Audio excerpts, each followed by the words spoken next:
이스라엘 백성들이 요셉의 인도로 애굽으로 인도되어 살게 되었습니다. 애굽에서 태어난 요셉의 두 아들을 포함해서 애굽에 이른 사람이 70명 되었습니다. 그들이 애굽에 도착했을 때 바로의 왕궁이 있는 수도로 직접 가지 않았습니다. 그들이 수도에서 살기를 원치 않았기 때문입니다.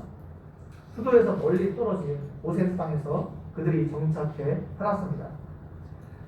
그들이 이렇게 한 것은 애굽 사람들과 동화되기를 원치 않았기 때문입니다. 애굽 땅에서 이스라엘 백성들이 400년 동안 살았는데 그들이 애굽 사람들과 동화되지 않았습니다.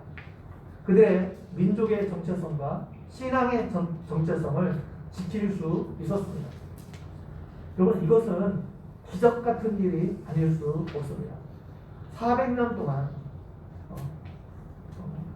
애굽 땅에 살았는데 그들의 민족의 정체성을 지키지 않고 잃지 않고 살 수 있었습니다. 지금부터 약 430년 전에 임진왜란이 일어났습니다. 그때 일본으로 끌려간 우리나라 사람들의 수가 적게는 5만에서 최소 5만에서 최대 10만 정도 된다고 합니다. 적지 않은 사람들이 일본으로 끌려갔습니다. 아마 지금 그 사람들의 후손들이 엄청나게 일본 안에 있을 겁니다. 5만에서 10만의 사람들이 계속 인구가 늘어났기 때문에 굉장히 많은 사람들이 있을 겁니다. 그런데 그 사람들 중에 자신의 한 민족의 정체성을 가지고 있는 사람은 단 한 사람도 없습니다. 임진왜란에 끌려간 사람들 중에 내가 한국 사람이다, 내가 한 민족이다, 그런 사람들은 한 사람도 없습니다. 다 일본에 동화되었고 자신들을 다 일본 사람이라고 생각할 것입니다. 그런데 이스라엘 백성들이 애굽에서 400년 동안 살았는데 자신들의 민족의 정체성과 신앙의 정체성을 잃지 않았습니다. 전 민족이, 이스라엘 백성 전 민족이 애굽에 하나도 동화되지 않았습니다. 그렇게 되기까지 그 과정 속에서 여러분, 성경에 세세하게 기록되지 않았지만 굉장한 어려움이 이스라엘 백성들 안에 있었을 겁니다. 애굽 사람들의 엄청난 회유와 핍박이 그들 가운데 있었을 것입니다. 일제 36년 동안 일본이 우리나라의 민족성을 말살시키고 정신을 말살시키려고 수많은 핍박을 가했습니다. 글을 없애버렸죠. 우리나라 문화 이런 것을 다 없애버리려고 얼마나 많이 노력했는지 모릅니다.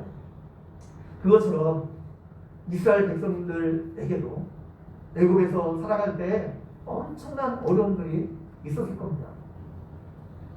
우리가 이 땅을 살아가면서 하나님의 백성인 우리에게 하나님께서 요구하시는 것이 무엇입니까? 우리가 하나님의 백성으로서 신앙의 정체성을 잃어버리지 않는 것입니다. 우리가 비록 이 땅에서 발을 딛고 살아가지만 우리의 시민권이 이 땅에 있는 것이 아니라 우리의 시민권이 하늘에 있다는 것을 늘 잊지 않는 것입니다. 이 땅은 우리가 거할 영원한 처소가 아닙니다. 그래서 하나님은 우리가 이 세대를 본받지 말고 살아갈 것을 우리에게 명령하고 있습니다. 이 세상의 풍조를 따라 우리가 살아가는 것이 아니라 하나님의 백성답게 우리가 하나님의 말씀에 의해서 말씀의 기준에 따라 살아가기를 하나님께서 원하십니다. 하나님은 우리뿐만 아니라 우리의 후대들이 이 땅에서 그런 삶을 살기를 원하십니다. 처음 이스라엘 백성들이 애굽에 갔을 때는 대대적인 환영을 받았습니다. 애굽 사람들을 대흉년에서 구원한 요셉이 애굽의 총리로 있었기 때문입니다. 그리고 그때는 애굽 사람이 아닌 힉수소족이 애굽을 다스리고 있었습니다. 힉수소족은 이스라엘 백성들 같은 셈족 계열의 사람들입니다. 몽고족이 중국에 들어와 원나라를 세운 것처럼 이민족인 힉스수족이 애굽에 들어와 나라를 세우고 그들을 다스리고 있었습니다. 그런데 시간이 지나 애굽 본토 사람들이 이 힉스수족을 몰아내고 정권을 다시 되찾았습니다. 그것을 성경은 요셉을 알지 못하는 새 왕이 일어나 애굽을 다스렸다 말하고 있습니다.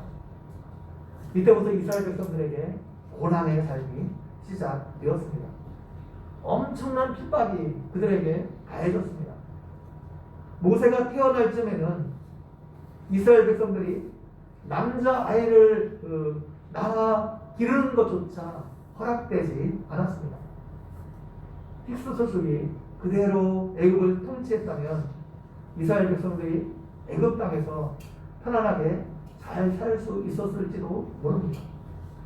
그런데 하나님은 왕조가 바뀌게 하시고 이스라엘 백성들이 그 땅에서 어려움을 겪게 하셨습니다.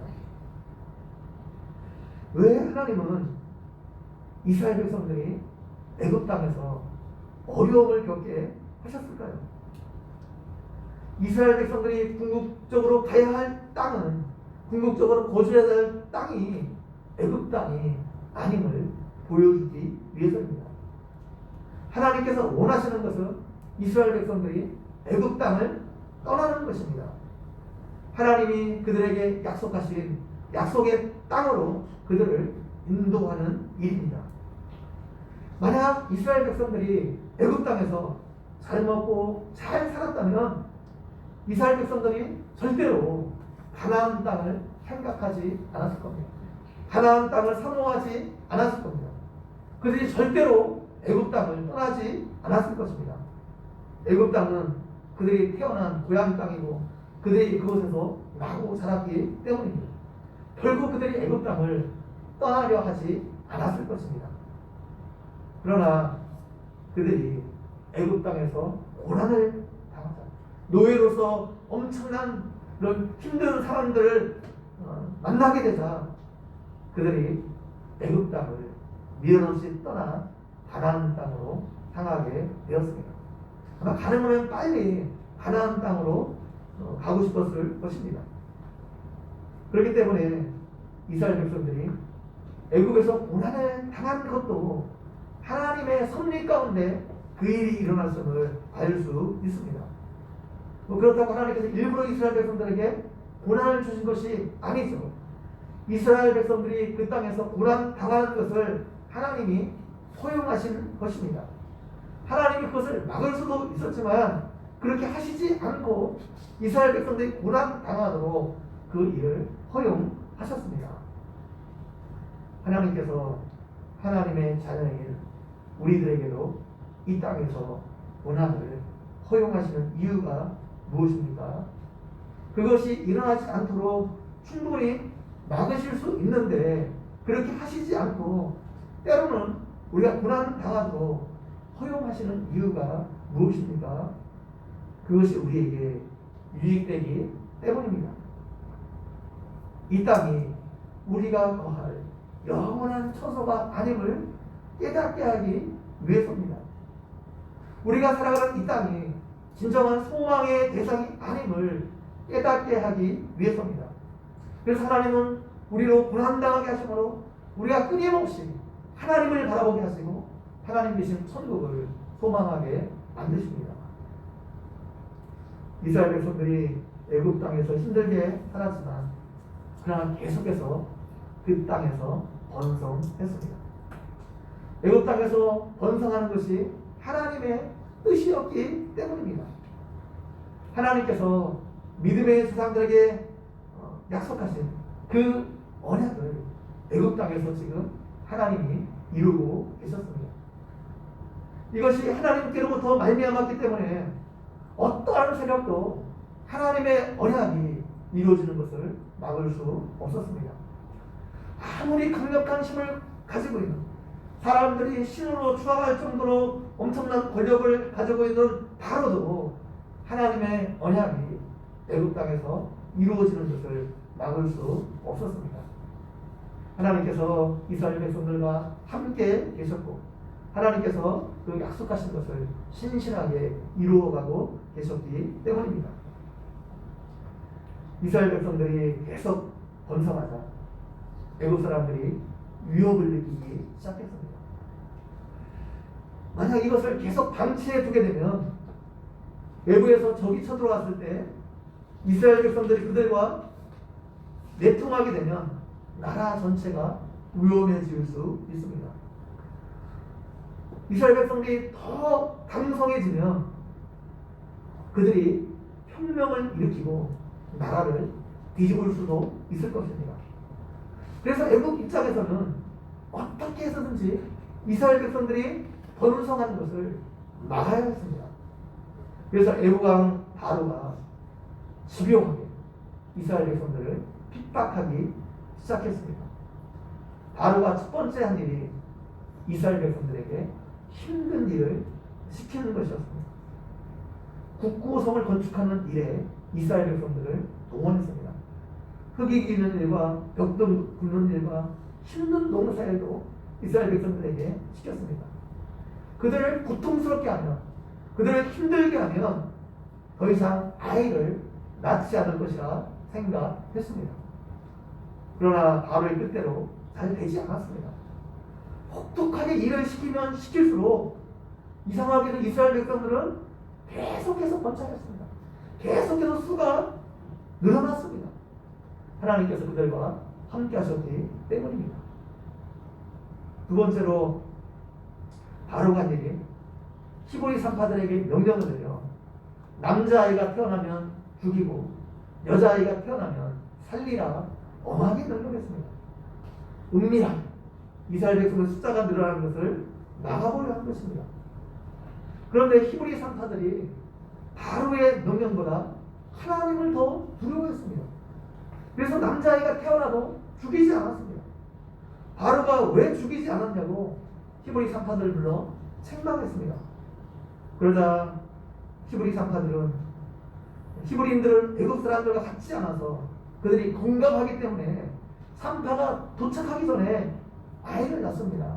우리도 어떻게 할 수 없었습니다. 그렇게 말합니다. 이것도 실패하자 세 번째로 바로는 이스라엘 백성들에게 남자아이가 태어나면 나일강에 던지고 여자아이만 살려두라 명령했습니다. 당시 바로의 명령은 아무도 거부할 수 없었습니다. 바로의 명령을 어기는 것은 곧 죽음이었습니다. 아마 바로의 이 명령으로 인해서 많은 아이들이 희생되었을 것입니다.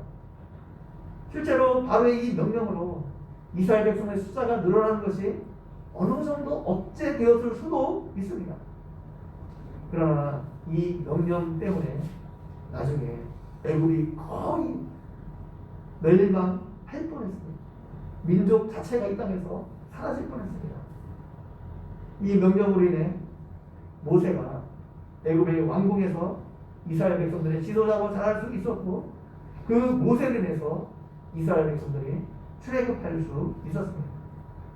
애굽이 이스라엘 백성들이 출애굽할 때 엄청난 타격을 입었는데 약 450년 동안 더 이상 애굽이 역사의 전면에 등장하지 못했습니다.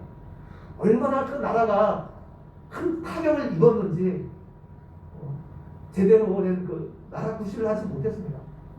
그만큼 이스라엘 백성의 출애굽 사건을 인해 애굽이 철저하게 무너져 내렸습니다. 사단은 하나님이 하시는 일을 막아보고자 뭔가 열심히 일합니다. 하나님의 백성들을 핍박하고 자기가 할 수 있는 일들을 열심히 합니다. 그러나 그 결과는 항상 반대의 결과를 낳습니다. 예수님이 십자가에 달려 죽으신 것을 보면서 사단은 자신이 승리했다 생각했을 수 있습니다. 자신들이 하나님의 아들을 죽이고 이 땅에 하나님의 나라가 오는 것을 막았다 생각할 수도 있습니다. 그런데 예수님은 그 십자가로 구약에 약속하신 하나님의 모든 언약을 성취하셨습니다. 십자가로 사람들의 죄를 대속하셨고 죽음에서 부활하심으로 마귀의 사망 권세를 완전히 대멸시켜 버리셨습니다. 사단은 우리보다 분명히 강력한 존재입니다. 사단은 끊임없이 우리를 공격할 것입니다. 여러분이 성령 충만해서 그리스도인답게 살려고 하면 할수록 여러분을 더욱더 맹렬하게 사단이 공격할 것입니다.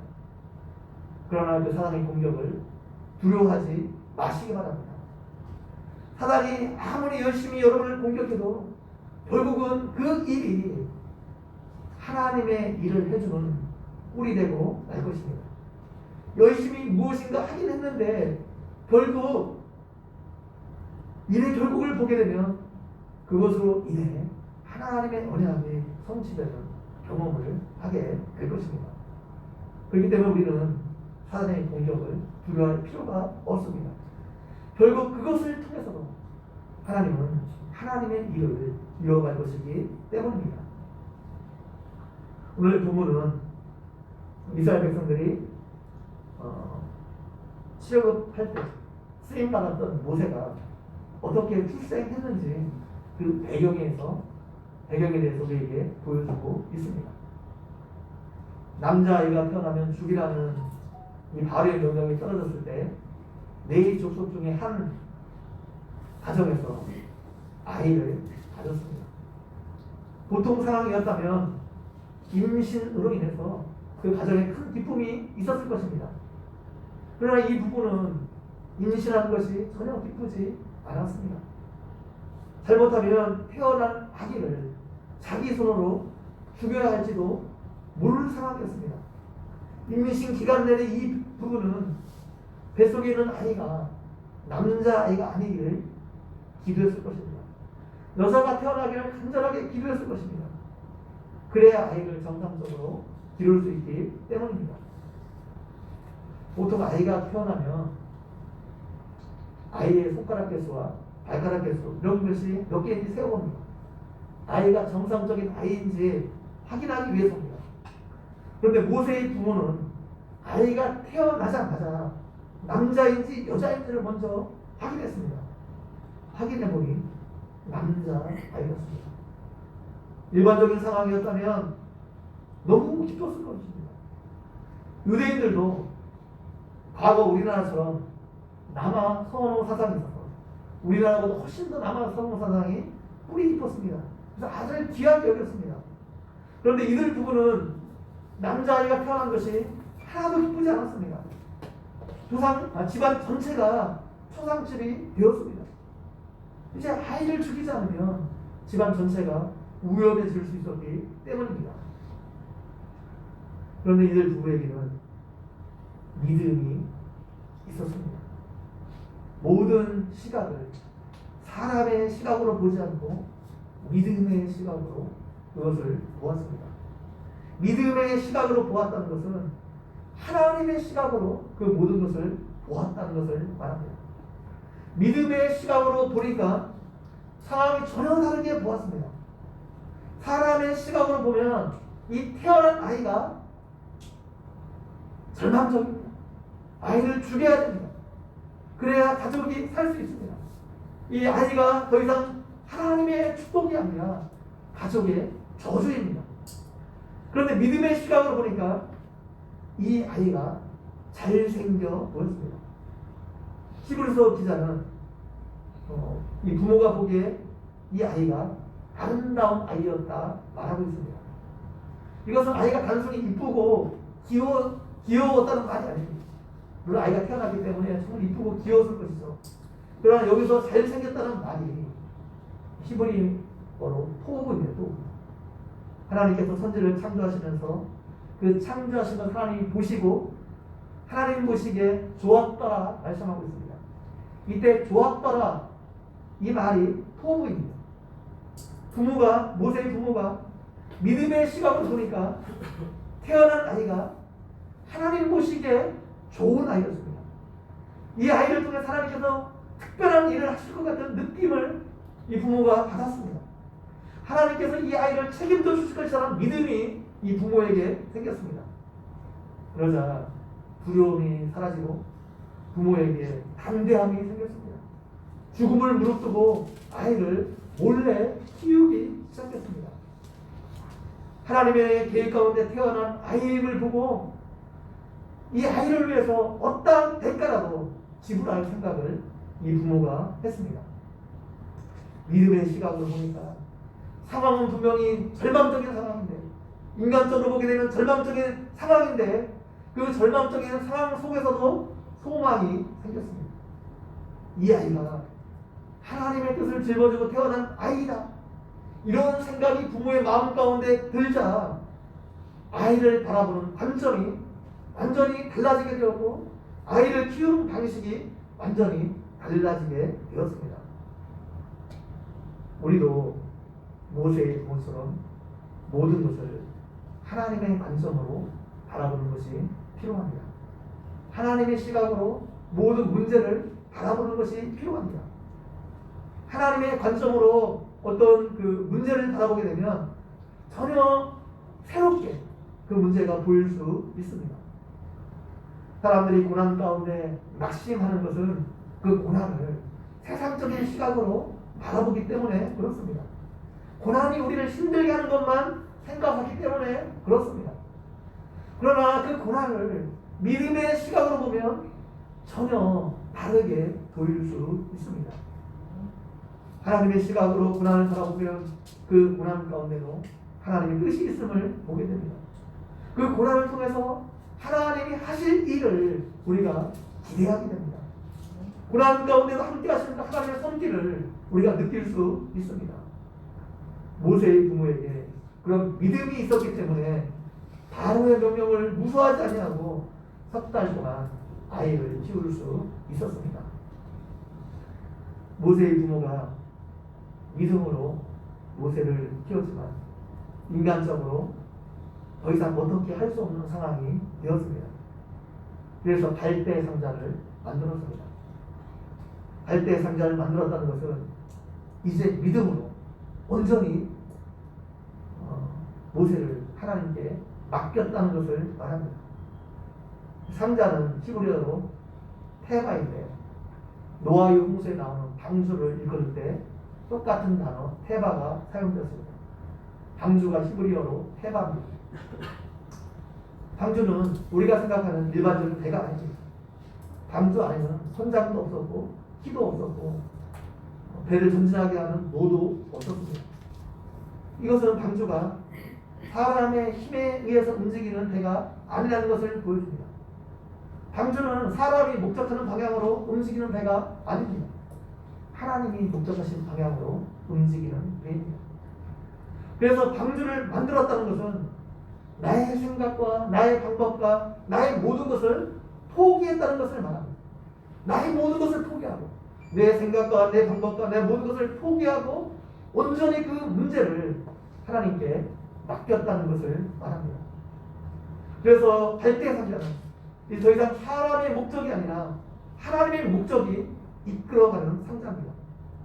그 갈대 상자는 하나님이 함께 하시고 하나님의 목적이 충만한 상자입니다. 그래서 하나님의 목적이 이룰 때까지는 그 상자가 절대로 뒤집히지 않을 것입니다. 왜냐하면 하나님이 그 상자와 함께 계시고 그 상자를 하나님이 목적하신 곳으로 이끌어갈 것이기 때문입니다. 나에게 향해서 절대로 그 상자가 뒤집히지 않을 겁니다. 나에게 향해서 절대로 악어의 밥이 되지 않을 겁니다. 그런 일이 일어나지 않을 거예요. 사람의 눈에 보기에는 위태할 수 있죠. 그렇죠. 상자가 위태할 수 있죠. 방에서 위태해 보일 수 있습니다. 죽을 것 같고 뒤집힐 것 같지만 절대로 그런 일은 일어나지 않을 겁니다. 하나님이 이 상자와 함께 계시고 이 상자를 주목하고 계시고 이 상자를 보호해 주셨기 때문입니다. 우리도 하나님께서 우리에게 맡겨진 일에 최선을 다해야 됩니다. 인간적으로 할 수 있는 최선을 다해야 됩니다. 그리고 우리 힘으로 어떻게 할 수 없는 부분은 하나님께 믿음으로 맡겨야 합니다. 우리가 우리에게 맡겨진 자녀에게 그 자녀를 교육하기 위해 최선을 다해야 됩니다.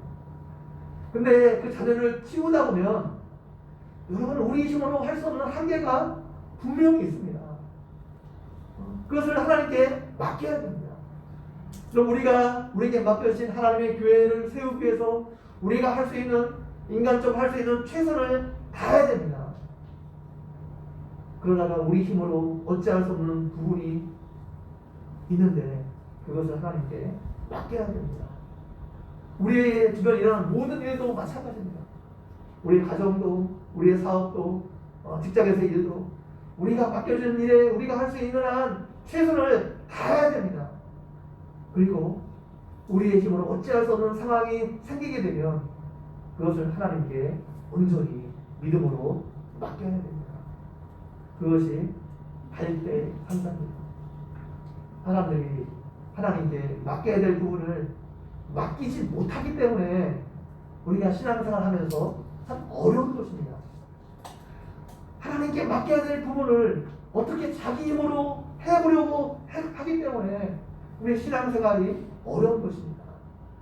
하나님께 맡길 부분을 하나님께 맡기고 하나님께 하실 일을 기대하면 되는데 그럼 그것이 안 되기 때문에 우리가 염려하고 걱정하고 두려워하는 것입니다. 저는 오늘날 우리의 기도가 갈대 상자라고 생각합니다. 우리가 기도의 갈대 상자를 만들어 그 안에 우리의 자녀를 태워 보내야 됩니다. 우리가 기도의 갈대 상자를 만들어 그 안에 우리 교회를 태워 보내야 됩니다. 우리가 기도의 갈대 상자를 만들어 그 안에 우리의 문제를 태워 보내야 됩니다. 그러면 하나님께서 하나님의 방법으로 그것을 해결해 주실 것입니다. 하나님께서 하나님의 목적하신 곳으로 그것을 인도해 가실 것입니다. 갈대 상자를 만들어 모세를 하나님께 맡기고 나일강에 떠내려 보냈을 때 마침 바로의 딸인 공주가 목욕하러 나일강에 내려왔습니다. 이 공주가 그냥 공주가 아닙니다. 바로의 외동딸이었습니다. 하셉투스라는 여인인데 당시 애굽에서 가장 영향력 있는 사람 중에 하나였습니다. 이 공주가 여자임에도 불구하고 장군으로 전쟁터에 나가서 직접 싸울 정도로 아무튼 대단한 사람이었습니다.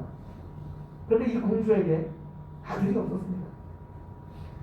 당시 왕궁에는 그 목욕시설이 잘 되어 있었기 때문에 굳이 공주가 더러운 나일강에 나와서 목욕할 이유가 없었습니다. 또 사방이 다 뚫려 있어서 다른 사람이 다 볼 수 있는데 굳이 이렇게 신분이 고귀한 사람이 강에서 목욕할 이유가 없었습니다. 그런데 공주가 나일강에 목욕하러 온 이유는 당시 사람들이 나일강을 신으로 섬겼기 때문입니다. 그래서 아마 특정한 날에 나일강에서 목욕을 하게 되면 아이를 가질 수 있다는 미신이 있었던 것 같습니다. 바로의 딸인 이 공주가 미신을 의지해서 자녀를 얻기 위해 목욕하러 나일강가에 온 것입니다. 만약 모세가 애굽 사람에게 먼저 발견되었든지 아니면 애굽 병사에게 먼저 발견되었다면 가차없이 나일강에 던져져 과거의 발이 될 수 있었던 겁니다. 그런데 하나님께서 정확한 타이밍에 애굽의 공주를 만나게 하셨습니다. 이 땅에 있는 모든 일에 때와 기한을 정하시는 분은 하나님이십니다. 그래서 우리는 그 하나님의 때를 기다릴 줄 아는 지혜가 있어야 합니다. 모세의 누이는 하나님께서 갈대 상자를 어떻게 인도하시는지 계속해서 주목해 보았습니다. 아마 모세의 부모가 그것을 시켰을 수도 있습니다. 그들이 이렇게 한 것은 믿음이 있었기 때문에 그렇습니다. 그래서 계속해서 그 갈대 상자를 주목해서 보았습니다. 바로의 딸인 공주가 갈대 상자 안에 있는 모세를 보았을 때 모세를 불쌍히 여기는 마음이 들었습니다. 한눈에 모세가 노예인 히브리인의 아이라는 것을 알았습니다. 아마 당시에 애굽의 지배층은 히브리 노예들과 서로 상종하지 않았을 것입니다. 그런데 그녀가 모세를 부르는 순간 긍휼히 여기는 마음이 그 안에 들었습니다. 하나님께서 공주의 마음을 움직이셨습니다. 공주는 이 아이를 나일강이 자신에게 준 선물로 생각했어요. 그래서 모세라는 이름을 그에게 붙여 주었습니다. 자신의 양자로 모세를 삼았습니다. 모세라는 뜻이 물에서 건져내다라는 뜻입니다. 모세 이름을 그렇게 지어준 것도 우연이 아니죠. 그 모세라는 이름 안에 모세의 사명이 담겨져 있습니다. 그가 이스라엘 백성을 애굽에서 건져낼 자가 될 것이기 때문입니다. 누이가 그것을 보고 공주에게 달려가 당신을 위하여 히브리 여인 중에서 유물을 불러다가 이 아이에게 젖을 먹이게 하리이다 말합니다. 공주가 이것을 허락하자 자기 어머니를 데리고 왔습니다. 아베의 공주가 나를 위해 이 아이를 데려다가 젖 먹이기까지 키우라, 내가 삭슬 주리라 말합니다. 모세가 어머니 밑에서 젖을 떼기까지 자랐습니다. 히브리인들이 보통 젖을 떼는 시기는 4세에서 5세가 되었을 때입니다. 그런데 학자들은 모세가 아마 6세에서 7세가 되었을 때 공중으로 들어갔다 생각합니다. 애국 사람들은 아이를 공교육을 시키는데 6세에서 7세가 되었을 때 공교육을 시작합니다. 그래서 이때 젖을 떼고 모세가 궁중에 들어갈 것으로 생각합니다. 아무튼 모세가 언제 들어갔든 모세가 젖을 떼는 그 시기까지 자기 어머니 밑에서 살았습니다. 그 어머니 밑에서 모세는 그 히브리인의 정체성과 신앙을 배울 수 있었습니다. 모세의 어머니가 끊임없이 모세에게 너는 히브리인이다, 너는 하나님의 백성이다, 너는 하나님의 계획을 가지고 태어난 사람이다, 끊임없이 모세에게 이것을 규지시켰을 것입니다. 결국 모세가 장무성에서도 자신이 히브리인이라는 정체성을 잃지 않았습니다. 히브리서는 나중에 모세가 애굽의 모든 부하를 뿌리칠 수 있는 사람이 되었다 말하고 있습니다. 우리도 우리의 자녀들에게 끊임없이 자신의 정체성에 대해서 말해줘야 됩니다. 너는 하나님의 자녀다. 내 안에 예수 그리스도가 함께 계신다. 너는 하나님께 특별히 부름받은 자다. 하나님께서 너를 쓰실 것이다. 계속해서 그들의 정체성에 대해서 말해줘야 됩니다. 너는 이 땅에 그리스도인이기 때문에 다른 삶을 살아야 된다. 계속해서 우리의 정체성에 대해서 말해 주어야 됩니다. 모세가 자신의 정체성을 잃지 않았던 것처럼 우리의 자녀들도 자신의 정체성을 잃지 않도록 계속해서 말해 주어야 됩니다. 애굽 어디에도 모세의 부모가 모세를 안전하게 키울 수 있는 곳은 없었습니다. 여러분 생각해 보십시오. 어디에 가서 모세를 키울 수 있겠습니까? 아무리 숨긴다 할지라도 모세를 숨길 수 없었습니다. 그런데 하나님은 모세를 애굽에서 가장 영향력 있는 공주의 품 안으로 들어가게 하셨습니다. 그래서 그 공주의 영향력 아래서 모세가 안전하게 자랄 수 있도록 하셨습니다. 애굽 안에서 아무도 모세를 건드리지 못하게 하셨습니다.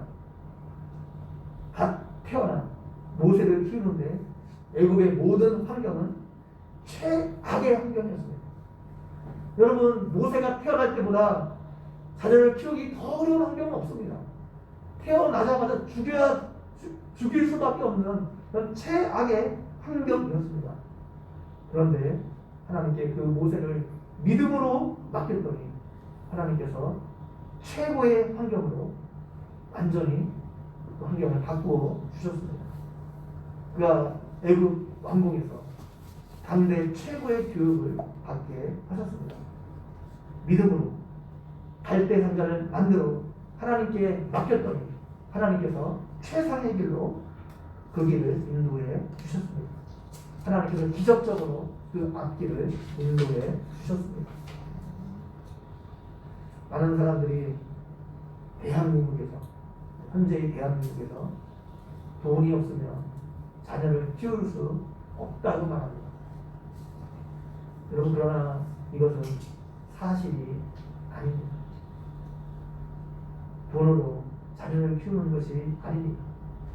물론 우리가 우리의 자녀를 키우는데 우리가 할 수 있는 최선을 다해야 합니다. 하나님께서 우리에게 주신 것으로 최선을 다해 자녀에게 해줘야 됩니다. 학원을 보낼 때 학원을 보내고 할 수 있는 최선을 다해야 돼요. 그러나 분명한 것은 돈으로 자녀를 키우는 데는 분명히 한계가 있습니다. 자녀는 믿음으로 키우는 것입니다. 하나님께 우리가 믿음으로 그 자녀를 맡기면 하나님께서 그 자녀의 삶에 간섭하시기 시작합니다. 하나님께서 하나님의 방법으로 그들의 삶을 인도해 가시기 시작합니다. 그래서 우리가 할 수 없는 일들을 하나님께서 해주심으로 하나님께서 의도하신 방향으로 자녀들을 인도해 가십니다. 예수님이 이 땅에 오실 때도 사단은 하나님의 일을 막아보려고 부단히 노력했습니다. 헤롯 대왕을 이용해서 어떻게 했든지 예수님을 죽이려 했습니다. 헤롯이 동방박사들에게 예수님을 찾으면 자신도 경배하기를 원하니까 자신에게 그 위치를 알려달라 말했습니다. 실제로는 예수님을 죽이려 한 것입니다. 그런 우영 속에서 하나님은 동방박사들에게 헤롯에게 돌아가지 말라 말씀하셨고 요셉과 마리아에게는 빨리 베들레헴을 떠나라 말씀하셨습니다. 동방박사들에게 속은 줄 안 헤롯이 예루살렘 근처에 있는 12살 이하의 모든 아이를 죽였습니다. 그러나 하나님은 예수님을 특별하게 보호해 주셨습니다. 우리도 모세의 부모가 살았던 시대처럼 우리의 한 치의 앞도 앞볼 수 없는, 우리의 한 치의 앞도 예측할 수 없는 삶을 이 땅에서 살아가고 있습니다. 그러나 하나님이 우리와 함께 하십니다. 하나님의 자녀는 우리와 함께 하십니다. 모세의 부모와 함께 하셨던 그 하나님이 지금도 우리와 함께 하십니다. 예수님과 함께 하셨던 그 동일한 하나님이 지금도 하나님의 자녀인 우리가 함께 하셔서 우리를 돕고 계시고 우리의 앞길을 인도해 가고 계십니다. 하나님은 오늘날 우리를 위해서 친히 갈대 상자를 만드셨습니다. 바로 예수 그리스도입니다. 예수 그리스도라는 갈대 상자를 우리를 위해 친히 만들어 주셨습니다.